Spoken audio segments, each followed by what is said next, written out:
जय जय ब्रह्मदेव। ब्रह्मर्षि ब्रह्म ज्योति ज्योतिष यूट्यूब चैनल में मैं आप सभी दर्शकों का हार्दिक अभिनंदन एवं स्वागत करता हूँ। प्रिय दर्शकों, मैं एक बार फिर से उपस्थित हुआ हूँ एक नया वीडियो लेकर के। जन्म पत्रिका में जब सूर्य देवता और चंद्र देवता का स्थान संबंध बन रहा हो मेष राशि में प्रथम भाव में, यानी कि प्रथम भाव में जिस किसी भी जातक की कुंडली में प्रथम भाव में सूर्य देवता और चंद्र देवता, सूर्य देवता और चंद्र देवता इनका कॉम्बिनेशन बन रहा हो, इस स्थिति में जिस किसी भी जातक की कुंडली में यह कॉम्बिनेशन बना हो, आप अपनी स्वयं की कुंडली उठा करके देखिए। यदि ऐसा कॉम्बिनेशन है तो आपके साथ आपके जीवन काल में सूर्य और चंद्रमा के संयोग से, सूर्य और चंद्रमा के कॉम्बिनेशन से आपका जीवन जो है किस तरह का बन सकता है, आप अपने जीवन में क्या क्या उपलब्धियां हासिल कर सकते हैं, कहाँ कहाँ पर आपको किस तरह का जो है अपने जीवन काल में लाभ मिल सकता है और कहाँ कहाँ पर किस किस तरह की हानि हो सकती है। तो देखिए इस वीडियो के माध्यम से। इससे पहले कि मैं आपको इस वीडियो की संपूर्ण जानकारी आपको दे सकूं, उससे पहले जो हमारे बीच में और भी ज्योतिष विषय के प्रेमी बैठे हुए हैं, उनसे भी मैं आग्रह करूंगा कि शुरू से लेकर अंत तक इस वीडियो को समझें, जो कुछ भी मैं आपको बता रहा हूं। और उसके पश्चात यदि आपका किसी भी तरह का कोई क्वेश्चन होता है तो आप मेरे से पूछ सकते हैं। तो दर्शकों, यहाँ पर देखिए, इससे पहले मैं आपको आग्रह करूँगा कि शुरू से लेकर अंत तक आप हमारी वीडियो को सुनें। तत्पश्चात आप हमारे इस ब्रह्म ज्योति ज्योतिष यूट्यूब चैनल को सब्सक्राइब करें और लाइक करें और शेयर करें। देखिए यहाँ पर सबसे पहले तो मैं आपको बताना चाहूंगा कि किस तरह से सूर्य और चंद्र का ये योग जो है प्रथम भाव में मेष राशि में ये कैसे उस जातक को ये प्रभावित करता है, या उस जातक को किस तरह से सूर्य देवता और चंद्र देवता प्रभावित करते हैं। ये देखिए प्रथम भाव है, प्रथम भाव में मेष राशि बैठी है। अब प्रथम भाव में मेष राशि बैठने का मतलब है कि ये जो है इसको आप मेष लग्न भी कह सकते हैं। मेष लग्न में भगवान सूर्य देवता आपके विराजमान है, और मेष लग्न में इसको लग्न कहिए चाहे राशि कहिए, बात सब एक ही है। और यहाँ पर जो है उसी मेष राशि में या उसी मेष लग्न में चंद्र देवता भी विराजमान हैं।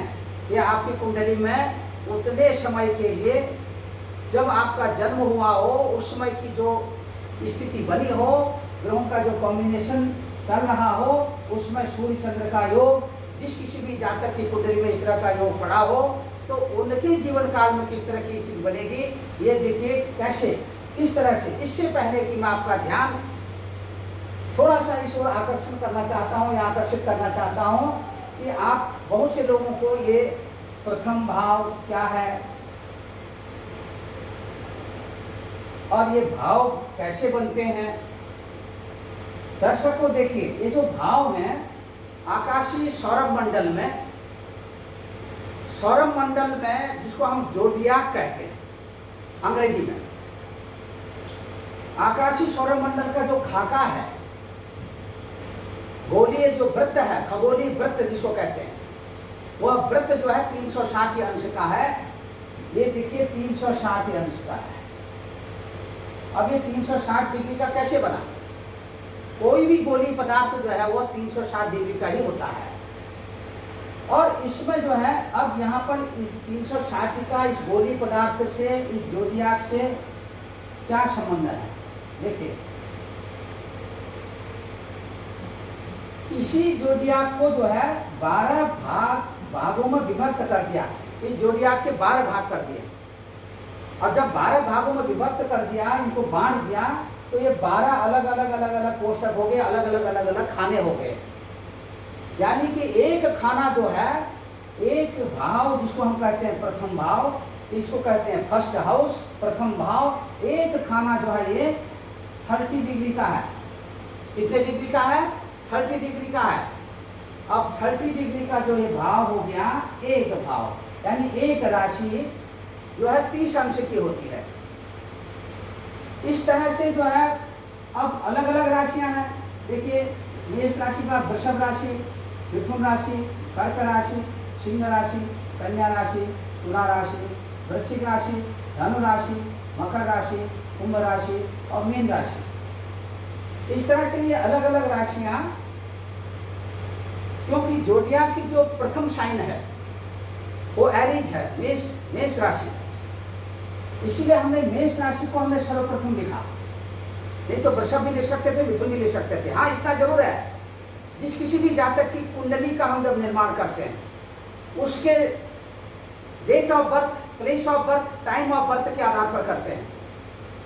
लेटिट्यूड और लॉन्गिट्यूड के आधार पर, जहां पर उसका जिस लेटिट्यूड जिस लॉन्गिट्यूड पर आधार पर उसका जन्म हुआ है, उसके आधार पर गणित करके तब हम ये जो है, जो हमारे लग्न ज्ञान की जो परंपरा है लग्न निकालने की, उसके आधार पर राशियों का जो उदयमान निकलता है, अलग अलग स्थानों का, अलग अलग राशियों का अलग अलग उदयमान होता है। राशियों का उदयमान जो है एक फिक्स उदयमान नहीं है। लंका का उदयमान अलग है, वाराणसी का उदयमान अलग है, कानपुर का उदयमान अलग होगा, लखनऊ का उदयमान अलग होगा। उत्तराखंड में जैसे अल्मोड़ा है, नैनीताल है, पिथौरागढ़ है, चंपावत है, सब जगह के उदयमान अलग अलग होते हैं। जब आप उसको सूक्ष्मता से सूक्ष्मता की ओर ले जाएंगे तो वहां के उदयमान भी अलग पाएंगे। यहाँ दिल्ली के उदयमान अलग होंगे। इसी राशि उदयम नाम जो है, उसी का नाम लग्न पड़ा है। अब लग्न जो होता है, उस लग्न को प्रथम यानी फर्स्ट हाउस यानी पहले खाने में लिखा जाता है, प्रथम भाव में। ये प्रथम भाव है, द्वितीय भाव, तृतीय भाव, चतुर्थ भाव, पंचम भाव, षष्ठ भाव, सप्तम भाव, अष्टम भाव, नवम भाव, दशम भाव, एकादश भाव, द्वादश भाव। इस तरह से राशियों के उदयमान को ही लग्न कहते हैं। अब जो है, अब राशि जैसे जैसे उदय होती चली जाती है, यानी कि अब यहां पर देखिए, जब मेष राशि का उदय हुआ होगा सुबह के समय में, क्योंकि सूर्य जो है मेष राशि में है, उस समय जिस जातक का जन्म हुआ होगा, तो उस समय में मेष राशि का यानी मेष लग्न जो है यहाँ पर विद्यमान रहेगी। और एक राशि का जो मान है वो 30 डिग्री है। अब कितना मान आगे बीत चुका है, कितना मान आपके जन्म के समय में रह गया है, ये लग्न स्पष्ट करने पर, जब लग्न स्पष्ट करते हैं, लग्न स्पष्ट करने पर ये जो एक्यूरेट मान है वो पता चल जाता है कि ये इस लग्न में, मेष लग्न में, जैसे कि यहाँ पर अगर हम ऐसे लिख देते हैं, 0 यहाँ पर लिख देते हैं, और यहाँ पर लिख देते हैं हम 15, यहाँ लिख देते हैं 25, यहाँ लिख देते हैं 30। अब इसको आप क्या मानेंगे? इसको देखिए, यहाँ पर ये 0 का मतलब हो गया 12 राशि जो है आपके गत हो गई। अब आगे जो उदयमान हो रहा है मेष राशि का हो रहा है, मेष राशि के भी ये 15 अंश जो है ये गतांश में चले गए। ये देखिए, इस लग्न के, मेष लग्न के 15 अंश जो है, 25 कला और 30 विकला। ये कला, इसको कला कहते हैं, और ये विकला, और ये अंश। अब ये जो है आपकी मेष लग्न है, और ये मेष लग्न हमने यहाँ पर किसी की भी हो सकती है, अथवा हमने अपनी तरफ से इसको काल्पनिक बनाया। और अब ये 0 की जगह में हम यहाँ पर इसीलिए इसको मेष लिखेंगे तो 1 लिखेंगे। अगर इसी को जो है 11, 15 कर देते हैं तो ये देखिए ये मीन लग्न हो जाएगी। ये 11 राशि हो जाएगी, कुंभ राशि गत हो गई, और मीन राशि के 15 अंश, ये 25 कला और ये 30 विकला, ये इस तरह से ये जो होगी मीन लग्न हो जाएगी। अब यहाँ पर मीन लग्न समाप्त हो गई, मेष लग्न जो है 15 अंश की हुई, तो ये यहाँ पर जो है मेष लग्न इस तरह से लिखी जाती है। तो दर्शकों, अब इसके साथ ही साथ अब ये प्रथम भाव, द्वितीय भाव, तृतीय भाव, 12 भावों की जो स्थिति है ये साफ साफ हमने आपको बता दी। कहीं पर भी कोई भ्रमित होने वाली कोई बात ही नहीं है। ज्योतिष शास्त्र के तो प्रत्यक्ष देवता है भगवान सूर्य देवता और चंद्र देवता। ये सूर्य देवता, ये चंद्र देवता, जिनके विषय में मैं आपको बता रहा हूँ। और सूर्य देवता, चंद्र देवता, ये ज्योतिष शास्त्र के प्रत्यक्ष प्रमाणित देवता हैं, ज्योतिष शास्त्र के प्रमाणित ग्रह हैं। इसीलिए अन्य ग्रहों का तो जब आप वेदशाला में जाएंगे या खुद भी जो है वेद करेंगे तो अन्य ग्रहों के भी आपको दर्शन होंगे। केवल दृश्य ग्रह जो है 7 ग्रह ही दृश्य ग्रह हैं, और बाकी राहु केतु जो है ये छाया ग्रह हैं, इनको शैडोइंग प्लैनेट बोलते हैं।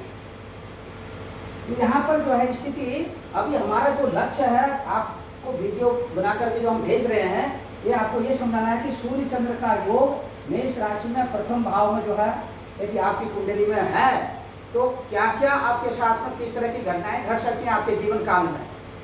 इससे पहले मैंने आपको बताया, एक चीज और मैं आपको समझाना चाहूंगा कि चंद्र देवता अब सूर्य देवता के साथ इनका जो स्थान संबंध बनता है। अब देखिए इस मेष राशि में, क्योंकि एक राशि में चंद्र देवता 2.25 दिन रहते हैं, एक राशि में चंद्र देवता ये 2.25 दिन रहते हैं। अब जब ये मेष राशि में जब प्रविष्ट हुए तब से लेकर, और जब ये मेष राशि से दूसरी राशि में जब प्रवेश करेंगे तब तक का जो समयावधि है मेष राशि की, वो समयावधि कितने समय की होगी? 2.25 दिन की। तो 2.25 दिन। अब यहाँ पर देखिए चंद्र देवता और सूर्य देवता का जो संयोग है, यह भी यहाँ पर सूर्य देवता चंद्र देवता का जो संयोग है ये भी 2.25 दिन के लिए हुआ। लेकिन जो अंतिम पड़ाव आया, उस अंतिम पड़ाव में जहाँ पर इनका आप जो अंतर काल है, जब 0 उस डिग्री में चला जाता है तो वहाँ पर जो है ये अमावस्या की स्थिति बन जाती है। अब अमावस्या जो है ये स्थिति यहाँ पर तभी बनेगी जब आप कहेंगे कि ये अमावस्या के दिन की पैदाइश वाले जातक की कुंडली है। अब यहाँ पर देखिए सूर्य और चंद्रमा, अब चंद्र देवता सूर्य देवता जो है, अब मैं आपका ध्यान थोड़ा सा इधर की तरफ ले जाना चाह रहा हूँ कि सूर्य देवता मेष राशि में कब प्रविष्ट होते हैं। दर्शकों, सूर्य देवता जो है मेष राशि में 13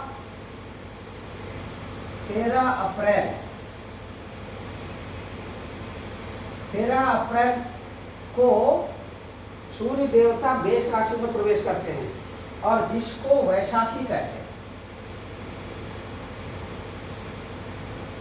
और ये 13 अप्रैल का दिन जो है वैशाखी के नाम से जाना जाता है।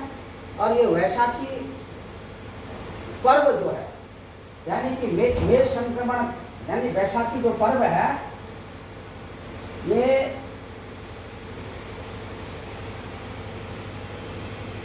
वैशाखी पर्व प्राय अधिकतर अपने पंजाब देश में जो है इस पर्व को 13 अप्रैल के दिन जो है ज़्यादातर लोग इसको मनाते हैं, पर्व के रूप में वैशाखी पर्व कहते हैं। लेकिन 13 अप्रैल के दिन भगवान सूर्य देवता जो है जब मेष राशि में इनका मेष राशि के में संक्रमण होता है तो इस दिन से वैशाख का महीना प्रारंभ हो जाता है। भले ही चांद्रमास के हिसाब से चैत्र का ही महीना क्यों न हो, चैत्र शुक्ल पक्ष का आरंभ काल क्यों न हो या चैत्र शुक्ल पक्ष क्यों न हो, लेकिन यहाँ अगर उस चैत्र शुक्ल पक्ष में अगर 13 अप्रैल की स्थिति बन रही है तो 13 अप्रैल के दिन सूर्य की संक्रांति होगी, सूर्य संक्रांति।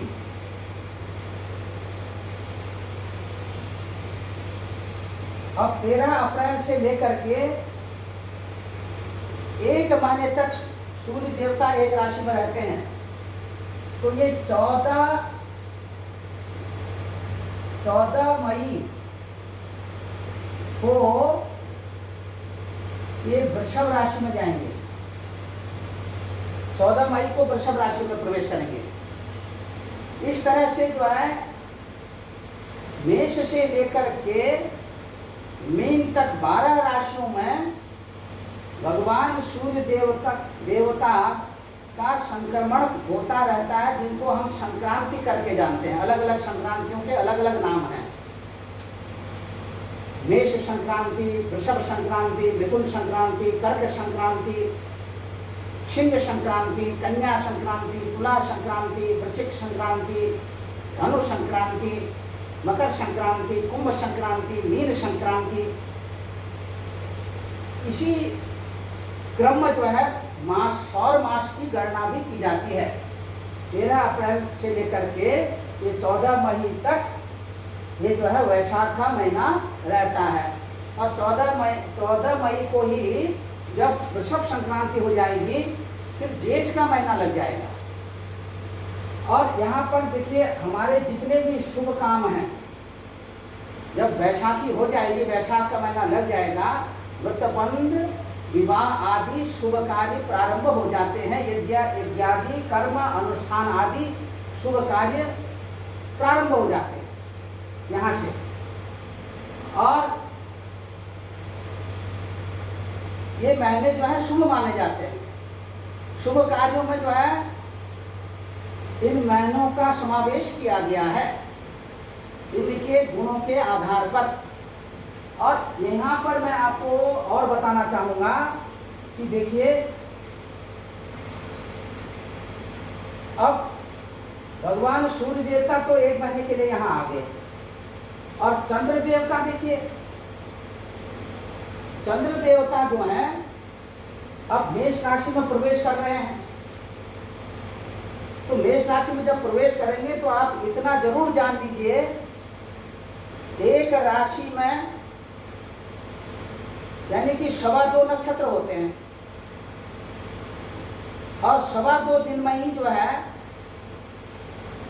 2.25 दिन में ही चंद्रमा जो है एक राशि को क्रॉस करके दूसरी राशि में प्रवेश कर जाते हैं, यानी प्रवेश कर जाते हैं चंद्र देवता।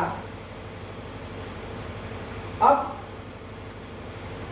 हमारे यहाँ जोडिया की जो प्रथम साइन है वो एरीज है, मेष राशि है, जो हमने यहाँ पर लिखी है, जो दर्शाई है आपको। मेष राशि का निर्माण जो होता है, अब 2.25 नक्षत्रों में जो चरण होते हैं ये 9 चरण होते हैं। 2.25 नक्षत्रों में कितने चरण होते हैं? 9 चरण होते हैं। अब 9 चरणों की एक राशि होती है। इसी तरह से जो है 12 राशियों में 12 राशि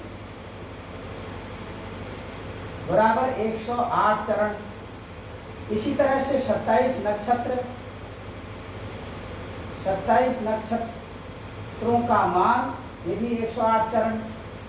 यानी कि एक नक्षत्र में, एक नक्षत्र है जैसे अश्विनी, अब अश्विनी नक्षत्र है, जोडियाक में जो है सबसे जो प्रथम नक्षत्र है जिसकी गणना जहाँ से होती है नक्षत्रों की, अश्विनी, भरुणी, कृतिका, रोहिणी, मृगशिरा, आर्द्रा, इसी क्रम में होती है। तो अश्विनी नक्षत्र के 4 चरण और भरुणी नक्षत्र के इसके भी 4 चरण और कृतिका नक्षत्र है इनका 1 चरण। अश्विनी, भरुणी, कृतिकाया पादमेकम मेषा कहा।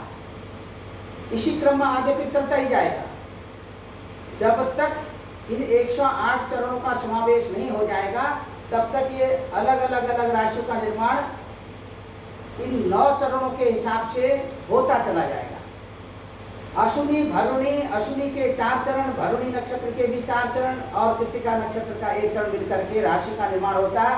ये राशि कौन सी राशि बनती है? मेष राशि, जिसको आप एरीज कहते हैं अंग्रेजी में। ये मेष राशि हो गया। अश्विनी, भरुणी, कृतिकाया पादमेकम मेषा, कृतिकाया स्त्रियः पादा रोहिणी मृगशिरार्धम वृषभ। इसी क्रम में आगे भी ये राशियां बनती चली जाती हैं। इसी तरह से 12 राशियों का निर्माण होता है 27 नक्षत्रों के आधार पर। 27 नक्षत्रों के अलावा इन्हीं 27 नक्षत्रों के अंतर्गत एक नक्षत्र और है जिसका नाम है अभिजित नक्षत्र। ये कैसे बनता है ये मैं आपको अपनी अगली वीडियो में बताऊंगा, लेकिन यहाँ पर आप इतना मान करके चलिए, मुख्यतः 27 नक्षत्र की ही मान्यता है, 27 नक्षत्रों की गणना है। और यहाँ पर ये चीज देखी गई है, अपनी अलग अलग वीडियो में अलग अलग तरीके से आपको मैं समझाऊंगा। अब देखिए यहाँ पर जो है सूर्य देवता मेष राशि में है और चंद्र देवता अब मेष राशि में प्रविष्ट हो रहे हैं। अब जब यहाँ पर अमावस्या का आसन्न काल आता है तो उस काल में अगले दिन जो है अमावस्या के बाद फिर जो पक्ष परिवर्तन होगा, यानी चंद्रमा की कलाएं बढ़नी शुरू हो जाती हैं। और जैसे जैसे पूर्णिमा आती है, फुल मून डे जिसको कहते हैं पूर्णिमा के बाद फिर जब कृष्ण पक्ष का पुनः प्रवेश होता है, चंद्र कलाएं जो है वो घटती हुई नजर आती हैं, यानी कि घटनी शुरू हो जाती है। चंद्रमा की कलाएं फिर जो है घटने लगती हैं। इसी तरह से वो डार्क पक्ष कहलाता है। कृष्ण पक्ष को अंग्रेजी में डार्क पक्ष कहते हैं और ये जो है शुक्ल पक्ष को कहते हैं ब्राइट पक्ष, उजाला पक्ष, चमकीला पक्ष, चमकने वाला। क्योंकि इस पक्ष में ये शुक्ल पक्ष को बहुत अच्छा मानते हैं कृष्ण पक्ष की अपेक्षा। ऐसा नहीं है कि कृष्ण पक्ष में अच्छे काम नहीं होते, कृष्ण पक्ष में भी अच्छे काम होते हैं जब तक चंद्रमा का बल रहता है। अब चंद्रमा का बल जो है, क्योंकि जब पूर्णिमा तिथि के बाद कृष्ण पक्ष की अष्टमी तक चंद्रमा का बल रहता है और अष्टमी से चंद्रमा धीरे धीरे धीरे करके कृष्ण पक्ष में फिर वो क्षीण होने लग जाता है, चंद्रमा शक्तिहीन होने लग जाता है। यही कृष्ण पक्ष है। अब जब मेष राशि में सूर्य है, यहाँ से वैशाखी हो गई और वैशाखी के नाम से वैशाख का महीना हो गया और वैशाख के महीने में ये भगवान सूर्य देवता अपने विचरण कर रहे हैं मेष राशि में और इसी के साथ 1 महीने तक ये रहेंगे वैशाख में अपनी राशि में, मेष राशि में। इसके बाद तब ये जाएंगे वृषभ राशि में। इसी तरह से ये 12 राशियों का भोग करेंगे जिसको कहते हैं भगड़ का। और ये जो है अब मेष राशि में चंद्रमा, अब चंद्रमा जो है अगले शुक्ल पक्ष, वैशाख कृष्ण पक्ष के बाद वैशाख शुक्ल पक्ष का प्रारंभ होगा। वैशाख शुक्ल पक्ष में चंद्र देवता मेष राशि से वृषभ राशि में प्रवेश करेंगे। तो जब वृषभ राशि में जाएंगे तो सूर्य देवता यहाँ बने रहेंगे। तो सूर्य देवता और चंद्र देवता का जो तालमेल है, जो उनका संयोग है, जो उनका कॉम्बिनेशन है, जो उनका स्थान संबंध है, वो हट जाएगा। जब अगले दिन किसी का जन्म होगा तो उसके जन्म होने के दिन जो संयोग बनेगा वो चंद्रमा उस दिन जो है उनको यहाँ प्राप्त होंगे वृषभ राशि में, यानी कि शुक्ल पक्ष की प्रतिपदा में जिनका जन्म होगा। अब शुक्ल पक्ष की प्रतिपदा में जो है सुबह सुबह अर्ली मॉर्निंग कृत्तिका नक्षत्र का जो पहला चरण होगा वो समाप्त हो जाएगा। उसके बाद चंद्र देवता वृषभ राशि में प्रवेश कर जाएंगे। और यहां जो है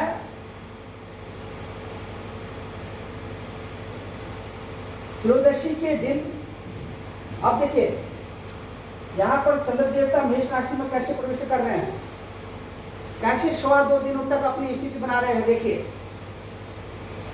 रेवती नक्षत्र त्रयोदशी के दिन, अब यहां पर मैंने लिखा है रेवती नक्षत्र त्रयोदशी के दिन 29 घटी 33 पला, ये घटी है और ये पला है, यानी कि ये शाम को 5:28 तक रेवती नक्षत्र है उसी दिन त्रयोदशी के दिन, यानी वैशाख कृष्ण पक्ष त्रयोदशी, ये मान लीजिए आप। ये हमने अपनी तरह से आपको समझाने के लिए घटी का मान कला का मान लिखा हुआ है, आगे पीछे भी घटी कला बढ़ सकती है घट सकती है। और इसी आधार पर ये 5:28 तक रेवती नक्षत्र की समाप्ति हो जाती है, शाम को 5:28 में, ये पीएम। इसके बाद अश्विनी नक्षत्र का प्रारंभ हो जाता है, यानी कि त्रयोदशी के दिन शाम को 5:28 से अश्विनी नक्षत्र का जैसे ही प्रारंभ होता है उसी समय त्रयोदशी के दिन ही शाम के समय 5:28 में चंद्र देवता जो है मेष राशि में प्रवेश कर गए, चंद्र देवता मेष राशि में प्रवेश कर गए। अब इसके बाद में दूसरे दिन चतुर्दशी के दिन जो है ये मान लीजिए कि 36 घटी 55 पला तक अश्विनी नक्षत्र का मान है। अश्विनी नक्षत्र चतुर्दशी के दिन 36 घटी यानी कि रात्रि काल में 8:24 तक अश्विनी नक्षत्र का मान विद्यमान रहेगा, 8:24 तक। इस आधार पर 36 घटी 55 कला के आधार पर, जब 36 घटी 55 कला अश्विनी नक्षत्र का मान होगा तो उसके आधार पर ये घंटा मिनट 8 घंटा 24 मिनट बनेगा और 8 घंटा 24 मिनट तक अश्विनी नक्षत्र विद्यमान रहेंगे। उसके बाद ये पूरा नक्षत्र जो है यहाँ पर समाप्त होकर के भरणी नक्षत्र का प्रवेश हो जाएगा और ये अमावस्या के दिन फिर जो है आपको भरणी नक्षत्र की प्राप्ति होगी। अमावस्या के दिन भरणी नक्षत्र जो है आपका, भरणी नक्षत्र का मान यहाँ पर संपूर्ण दिन बना रहेगा और ये रात्रि 23:10 तक, यानी कि 10:10 तक। अब यहां पर देखिए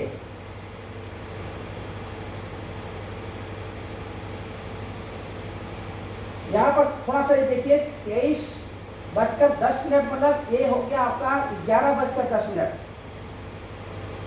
11:10 तक, 11:10 तक ये भरुणी नक्षत्र का मान विद्यमान रहेगा। भरुणी नक्षत्र, संपूर्ण भरुणी नक्षत्र का मान विद्यमान रहेगा। 23:10 यानी 11:10 रात्रि। अब यहाँ पर भरुणी नक्षत्र की भी समाप्ति होगी, उधर अश्विनी नक्षत्र की समाप्ति हो गई। अश्विनी भरुणी, अब कृत्तिका नक्षत्र का यहाँ पर प्रवेश हुआ। कृत्तिका नक्षत्र का प्रवेश और यहाँ पर कृत्तिका नक्षत्र का पहला चरण, प्रथम चरण, और इसी रात्रि काल में पहला चरण अपना भोग करेगा, अमावस्या तिथि की समाप्ति हो जाएगी और उधर जो है वैशाख शुक्ल पक्ष प्रतिपदा तिथि का आरंभ होगा और वैशाख शुक्ल पक्ष प्रतिपदा तिथि के आरंभ काल अर्ली मॉर्निंग में जो है भगवान चंद्र देवता वृषभ राशि में प्रवेश कर जाएंगे, यानी कि वहां तक जो है प्रातः काल सुबह 6:30 बजे 6:17 तक तकरीबन ये वहां पर बने रहेंगे। 6:17 ये देखिए मैंने लिखा है और ये मेष राशि का संपूर्ण 9 चरणों का ये पूरा मान हो गया। 9 चरणों में जो है 2.25 नक्षत्र हो गए और 2.25 नक्षत्र की राशि हो गई। 2.25 नक्षत्र की एक पूरी राशि हो गई। अब 2.25 नक्षत्रों में जो है एक नक्षत्र में 4 चरण, तो 2.25 नक्षत्रों में 9 चरण, और इस तरह से 9 चरणों की एक राशि हो गई। अब ये चंद्र देवता यहाँ बने रहेंगे। अगला पड़ाव जब आएगा तो वो शुक्ल पक्ष का पड़ाव आएगा। शुक्ल पक्ष में जो है चंद्र देवता फिर यहाँ से अमावस्या से, यहाँ से जो है अमावस्या के इससे, अपनी क्षीणता से, अपनी कमजोरी से, क्योंकि अमावस्या के दिन चंद्रमा जो है बलहीन हो जाता है। चंद्र देवता उस दिन बिल्कुल बलहीन हो जाते हैं, क्षीण हो जाते हैं, और इसीलिए अमावस्या के दिन के चंद्रमा को पाप ग्रहों की गणना में लिया गया है।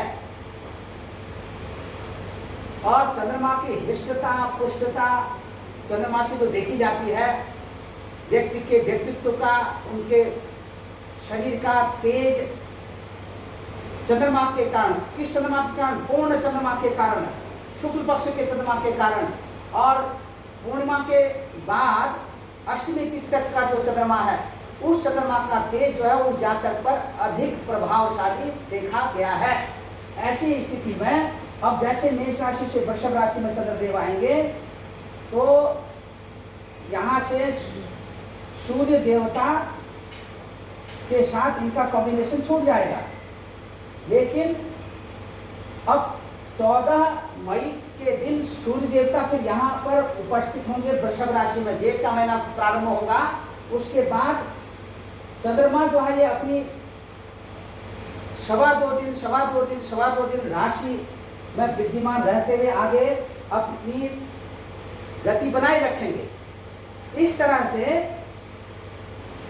इनका केवल संयोग जो बनता है, ये त्रयोदशी, चतुर्दशी, अमावस्या के आसन काल में सूर्य चंद्रमा का संयोग प्रत्येक महीने की जो अमावस्या होती है, चाहे वो वैशाख के महीने की हो, चाहे वो वैशाख कृष्ण पक्ष के त्रयोदशी, चतुर्दशी, अमावस्या के आसन काल हो, चाहे ज्येष्ठ मास के कृष्ण पक्ष में हो, चाहे आषाढ़ मास में हो, चाहे श्रावण मास के कृष्ण पक्ष की त्रयोदशी, चतुर्दशी, अमावस्या के काल में हो, जहाँ पर भी जिस तरह की स्थिति हमारे गणितीय आधार पर जो स्थिति बनती है, वही चीज यहाँ पर दर्शाई जाती है। तो दर्शकों, अब इस स्थिति के आधार पर देखिए, आकाशीय सौरभ मंडल में भगवान सूर्य देवता ने और चंद्र देवता ने, जो हमारे ज्योतिष शास्त्र के प्रत्यक्ष प्रमाण हैं, अप्रत्यक्षाणि शास्त्राणि विवादस्तेस्तु केवलम प्रत्यक्षम ज्योतिषम शास्त्रम चंद्रार्को यत्र शास्त्रो। देखिए, जितने भी ग्रंथ हैं, जितने भी शास्त्र हैं, उन शास्त्रों में तमाम तरह के जो है विवादों से, उपौल कल्पित बातों से, विवादों से घिरे हुए शास्त्र हैं। हमारे ज्योतिष शास्त्र में केवल एक ज्योतिष शास्त्र ऐसा शास्त्र है जिसमें प्रमाणित बातें लिखी गई हैं। अक्षरतः जिनको इस शास्त्र का ज्ञान है, वो व्यक्ति विशेष के, उसके व्यक्तित्व के बारे में, उसके जीवन काल की घटनाओं के बारे में, उसके पूर्व जीवन के बारे में, उसके वर्तमान जीवन के बारे में बताने में उन्हें किसी भी तरह की कोई हिचक नहीं होती है। बताते ही बताते हैं। अपने खुद के मैंने जीवन काल में ये चीज देखा, अपने पिछले 40-45 वर्षों से जो मैं ये ज्योतिष शास्त्र में अनुसंधान करते आ रहा हूँ, देश विदेशों में जो है, जो मैंने अपना ये ज्योतिष और मेडिटेशन, ध्यान, योग का जो ज्ञान संपूर्ण विश्व में जो मैंने दिया, अपने ज्ञान के आधार पर ही दिया। और आज भी लोग हमें याद करते हैं उसके लिए, अपनी संतुष्टि के लिए। जो उन्हें संतुष्टि दी हमने, जो उन्हें ज्ञान दिया, उससे आज भी हमें याद करते हैं। तो दर्शकों, जरूर आप भी हमें याद करेंगे। आपका भी स्नेह, आपका भी प्रेम, आपका भी प्यार हमें इसी तरह से मिलता रहेगा। आपका भी स्नेह, आपका भी प्रेम, आपका प्यार, ये हमें मिलता रहेगा। और हम आपको जो है इस ज्योतिष शास्त्र का ज्ञान देते रहेंगे, और साथ साथ आपको अनेक तरह के कथा प्रसंगों से भी आपका मन, आपका जो है, आप का मन जो है भक्ति भाव की तरफ हम ले जाने में सक्षम होंगे। और इसी के साथ ब्रह्म क्रिया, ब्रह्म योग, ध्यान साधना भी जो हमारे द्वारा बताई जाती है वो भी चैप्टर जो है मैं आपको वीडियो के माध्यम से बताऊंगा। लेकिन यहाँ पर अब प्रत्यक्ष रूप से आपने देखना यही है कि जो मैं बता रहा हूँ इस तरह से सूर्य चंद्र का योग। अब चंद्रमा देखिए क्या है, जैसे सूर्य जो है, सूर्य देवता क्या है, पिता के कारक ग्रह हैं, और चंद्र देवता जो है ये माँ के कारक ग्रह हैं। चंद्रमा मन है, सूर्य आत्मा है। सूर्य आत्मा जगत तस्त खश्चा, संपूर्ण विश्व की आत्मा है भगवान सूर्य देव। चंद्रमा मन है, चंद्रमा सूर्य भगवान राजा, चंद्रमा रानी, और ये उपाधियां दी गई हैं। भगवान सूर्य देवता ने सबका जब बंटवारा हुआ, ग्रहों को राशि विभाजन हुआ, तो प्रत्येक ग्रह को, राहु केतु को छोड़ करके प्रत्येक ग्रह को, और इधर दो दो राशियों का स्वामी बनाया गया। और सूर्य चंद्रमा अकेले अपने स्वतंत्र राशि के स्वामी बने रहे। जैसे भगवान सूर्यदेव जो है सिंह राशि के अधिपति हैं, और चंद्र देवता कर्क राशि के अधिपति हैं। बाकी आप देख लीजिए, जैसे भौम देवता है, मंगल देवता, इस जो मेष राशि है, मेष राशि के जो स्वामी ग्रह है वो मंगल है, भौम देवता है। और मेष और वृश्चिक, ये देखिए वृश्चिक राशि के स्वामी भी भौम देवता है। इन दो राशियों के स्वामी भौम देवता हैं। अब मेष लग्न या मेष राशि से ये जो कर्क राशि है, इनके स्वामी चंद्रमा, सिंह राशि के स्वामी सूर्य। इन्होंने दो राशियां नहीं ली अपने पास में, क्योंकि सूर्य और चंद्रमा जो है ये प्रत्यक्ष रूप से संपूर्ण आकाश मंडल में, तारा मंडल में, सौरभ मंडल में इनका ही आधिपत्य है। अगर जितने भी ग्रह नक्षत्र तारे चमकते हैं तो केवल सूर्य की रोशनी से, और इसीलिए दिनकर नाम उनका पड़ा, दिन के स्वामी हैं।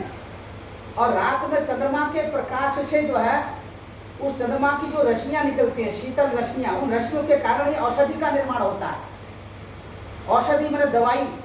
आयुर्वेद में जितनी भी जो वनस्पतियां हैं, आयुर्वेद में उन वनस्पतियों के द्वारा जो भी आयुर्वेदिक औषधियों का जो निर्माण होता है, इन आयुर्वेदिक औषधियों में चंद्र देवता का विशेष गुण है, विशेष योगदान है। अगर ये चंद्र देवता का विशेष योगदान गुण नहीं रहता तो शायद ये आयुर्वेदिक औषधियां काम नहीं करती।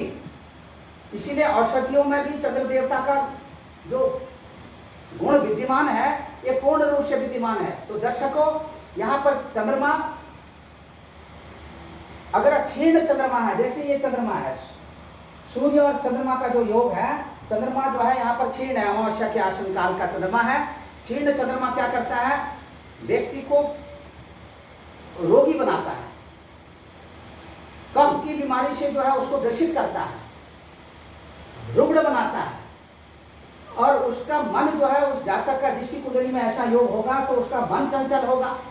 भले ही यहाँ पर सूर्य जो है अपनी मेष राशि में, सूर्य भगवान सूर्य देवता जो है उच्च राशि के हो जाते हैं, और चंद्र देवता का संयोग यहाँ पर बनने से सूर्य और चंद्रमा,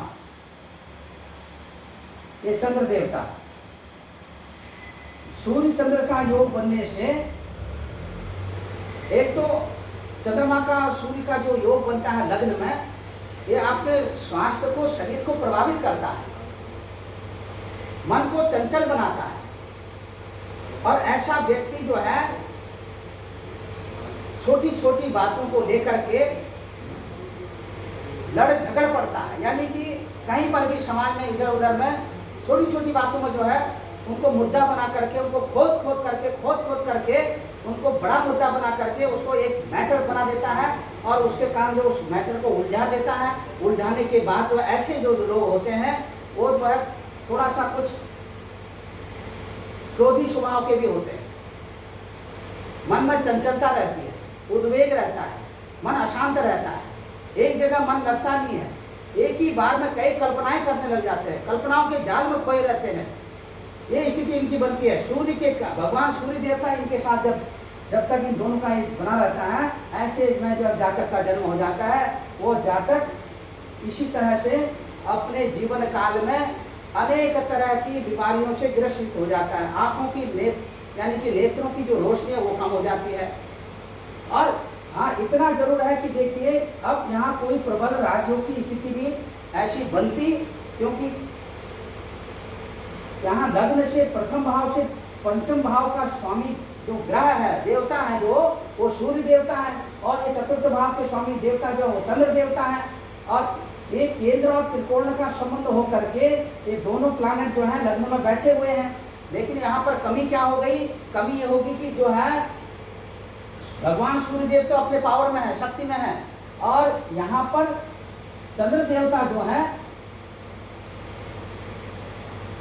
अमावस्या के आसन्न काल कृष्ण पक्ष में जो चंद्र का जो बल है वो क्षीण हो जाने से जातक के अंदर जो क्वालिटी आनी चाहिए वो क्वालिटी ना आकर के, यानी कि जातक के अपने जीवन काल में काम बनते बनते बिगड़ने की स्थिति में चले जाते हैं।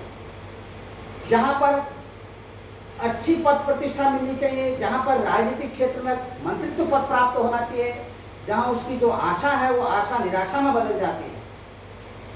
उसी के साथ कहीं विशिष्ट पद पर बनने का सहयोग बन रहा है तो वहाँ पर जो है वो पद उन्हें ना मिल करके किसी और को मिल जाता है। ऐसा व्यक्ति मेहनती बहुत होता है। ऐसा जातक हो, चाहे जातिका हो, चाहे मेल पर्सन हो, चाहे फीमेल पर्सन हो, ऐसा जातक बहुत मेहनत करता है। और क्षणे तुष्टा क्षणे रुष्टा, रुष्टा तुष्टा क्षणे क्षणे, और क्षण क्षण में क्रोध भी आता है। एग्रेसिवनेस नेचर का होता है, स्वभाव में प्रवृत्ति होती है। और ऐसे लोग जो है बिना किसी की चुगली किए, ये चुगलखोर भी होते हैं, बिना किसी की चुगली किए रह नहीं पाते, इनको चैन नहीं मिलता है, इनको नींद नहीं आती है। ये जहाँ भी बैठेंगे खुचर खुचर खुचर खुचर खुचर खुचर लगे रहेंगे। मतलब अपने आस पास पड़ोस में भी, कहीं भी, इधर उधर में भी, जहाँ भी रहेंगे, ये जो है एक दूसरे का छिद्रान्वेषण करना, उनकी कमी ढूंढना, ये इनकी स्वाभाविक प्रवृत्ति हो जाती है। और पेट के रोगी होते हैं। दूसरा जो है, इनको चंद्रमा से संबंधित जितनी बीमारियां होती हैं, चाहे वो स्त्रियों में हो, उनके मासिक धर्म से रिलेटेड हो, चाहे ब्लड से रिलेटेड हो, खून से रिलेटेड हो, मासिक धर्म में गड़बड़ी होना है, क्योंकि एक तो देखिए मासिक धर्म में प्रत्यक्ष रूप से गड़बड़ी हो जाती है। ये जो है यहाँ से ये मेष राशि है।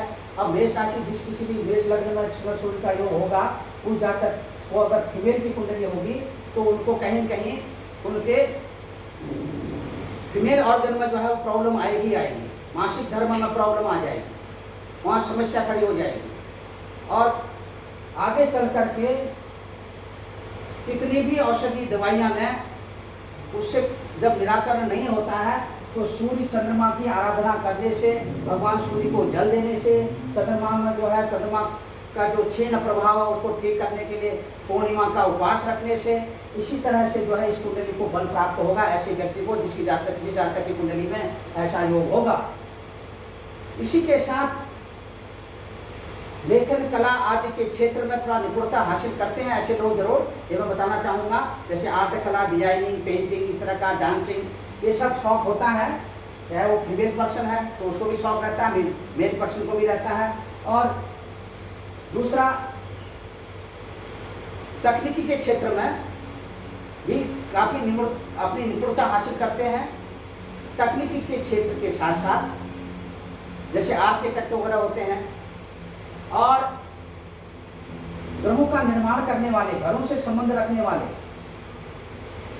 ये सब डिजाइनर जो होते हैं वो इस तरह के पेशेवर होते हैं। इस तरह के योग वाले बहुत हद तक सफलता प्राप्त करते हैं, रात दिन पापड़ बेचते हैं, कठिनाई का सामना करते हैं, तब जाकर के दो पैसा जेब में आता है। कई बार तो ये जो है ऋणी भी हो जाते हैं, कर्ज में भी डूब जाते हैं। दर्शकों ध्यान रखिए, यदि आपकी कुंडली में इस तरह की स्थिति हो तो सबसे पहले आप अपने अंदर विनम्रता लाने की कोशिश करें, वाणी में अंकुश लगाएं, बहुत ज़्यादा उत्तेजित वाणी का प्रभाव न करें। जितना शांत रहेंगे उतना जो है प्रकृति आपका साथ देगी, क्योंकि इन दोनों ग्रहों का प्रकृति के साथ बहुत अटूट संबंध है।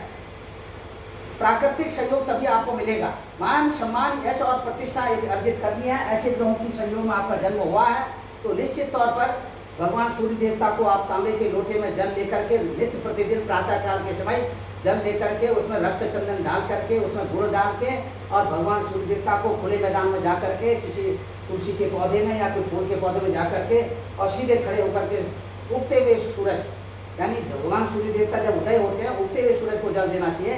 तो उस समय जो है ये बहुत फायदा मिलता है, आत्मबल मिलता है। ऐसे व्यक्ति को जो कभी हृदय से संबंधित आघात नहीं होता, पक्षघात नहीं होता है। हार्ट फेल नहीं होता है, तो आंखों की रोशनी भी बढ़ती है। और एक चाक्षुषी विद्या स्तोत्र है, तो जिन लोगों की नज़र कमजोर हो, ऐसे योग में जन्म लिए हों और नज़र कमजोर हो, तो चाक्षुषी विद्या का पाठ करना चाहिए, रोज करना चाहिए। और आदित्य हृदय स्तोत्र का भी पाठ करना चाहिए, तो इसमें आपको अधिक सफलता मिलेगी। अभी मैं देखिए आपको यहाँ पर इसका विस्तार जो अगली वीडियो में बताऊंगा। यहाँ पर मैं अपनी वाणी को विराम देता हूँ और एक नई वीडियो लेकर के फिर से उपस्थित होऊंगा। जय ब्रह्मदेव।